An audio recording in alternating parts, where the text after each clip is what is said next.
Now, the diplomatic effort to calm the conflict in Sudan continues. Envoys from the warring sides sitting down for talks in Jeddah. The aim is reportedly to address the humanitarian crisis which a conflict has triggered and not to bring an end to the war. We can now bring in France 24's Bastien Ronu standing by in Jeddah. Bastien, talk us through what is going on in these talks and are there any hopes for a breakthrough here?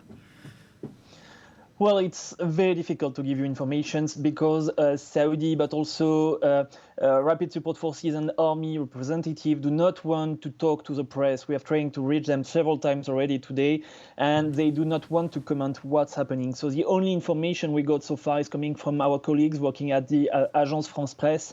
And according to a Saudi official who talked to them, there has been no major progress so far. So what can we expect? It's difficult to say. We know that during these closed-door meetings, Rapid Support Forces representative and army representative are not meeting each other. They're talking with Saudi mediators. And the goal is not to reach peace. It's too early for that. They already said that during the past days. They're going to try to find a way to implement a ceasefire. You know that in the past 3 weeks already, 5 ceasefire have been announced and none of them was fully implemented. So the idea is to implement a ceasefire to allow humanitarian aid to reach the most affected areas such as Khartoum or the Darfur region.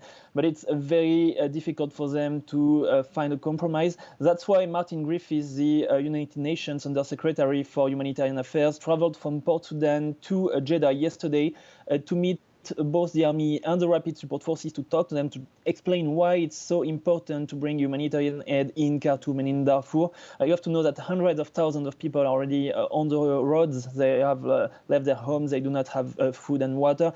And millions are still stranded in Khartoum and in several cities around the Darfur region. So it's very important for this humanitarian assistance to reach Sudan as fast as possible. But currently it's not possible because of the fighting.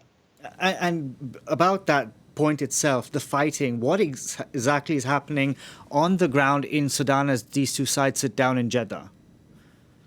Well, according to my contacts in Khartoum, the fighting continues in the capital. They say that they can still hear gunshots and explosions in the city of Omdurman.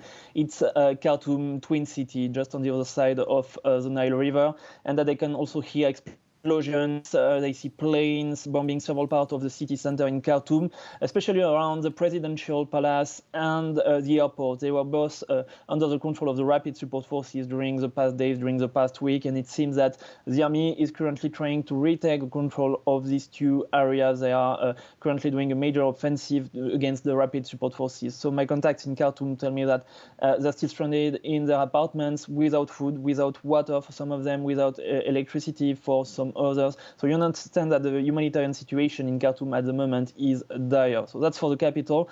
Let's also mention the region of Darfur. According to my contacts on the ground in Darfur, there's been no fighting between the army and the Rapid Support Forces during the past days, but they say that many cities are still occupied by the Rapid Support Forces, that they are still looting civilians' properties, attacking civilians, so many are still stranded in their houses. They would like to escape, to reach neighboring Chad, such as in the city of El Janina, which is located just a few kilometers from the border with Chad.